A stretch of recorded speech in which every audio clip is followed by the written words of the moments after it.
আসসালামু আলাইকুম everyone, welcome to my new Facebook page. আজকে আমি আপনাদের সাথে একটি লোভনীয় চালতার আচার রেসিপি শেয়ার করব। পুরো রেসিপিটি দেখতে হলে ভিডিওটি না টেনে শেষ পর্যন্ত দেখতে হবে।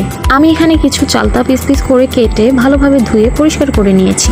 এখন চালতাগুলোকে আমি সেদ্ধ করব, এই জন্য চুলায় একটি কড়াই বসিয়ে তাতে হলুদ দিয়ে চালতাগুলোকে আমি দিয়ে দিব। চালতাগুলো দিয়ে আমি চালতাগুলো সেদ্ধ হওয়ার জন্য অপেক্ষা করব। এই পর্যায়ে আপনারা দেখতেই পাচ্ছেন আমার চালতাগুলো খুব ভালোভাবে সেদ্ধ হয়ে গেছে। এই সেদ্ধ চালতাগুলো আমি নামিয়ে একটি ছাঁকনির সাহায্যে ছেঁকে নেব।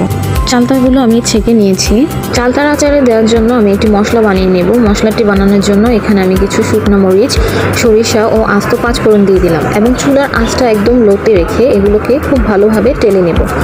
টেলে নিলে একটু ভাজা ভাজা ব্রাউনিশ কালার হয়ে নিলে একটি ব্লেন্ডার জারে এগুলোকে ভালোভাবে ব্লেন্ড করে এবার আচার বানানোর পালা। চুলার হিট একদম লোতে রেখে একটি কড়াইয়ের মধ্যে আমি সরিষার তেল দিয়ে দিলাম। তার মধ্যে দুটি তেজপাতা, কিছু শুকনো মরিচ ও আস্ত পাঁচফোড়ন দিয়ে দিব। পাঁচফোড়নগুলোকে আমি হালকা করে ভেজে নিব একটা ফ্লেভার আসা পর্যন্ত। ফ্লেভার আসলে ওর মধ্যে আমি চালতাগুলোকে দিয়ে দিব। চালতাগুলো দিয়েই নাড়তে হবে যাতে করে নিচে না লেগে যায়।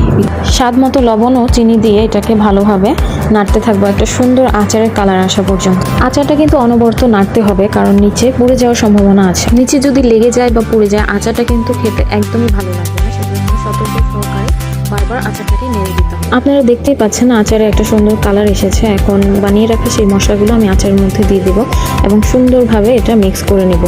এইবার পরিবেশনের পালা। তো গাইস, দেখতেই পাচ্ছেন আমার আচারের ফাইনাল লুক। দেখতে খুবই ইয়াম্মি ও খেতেও খুব মজা। আপনারাও চাইলে আমার এই রেসিপিটি বাসায় ট্রাই করে দেখতে পারেন।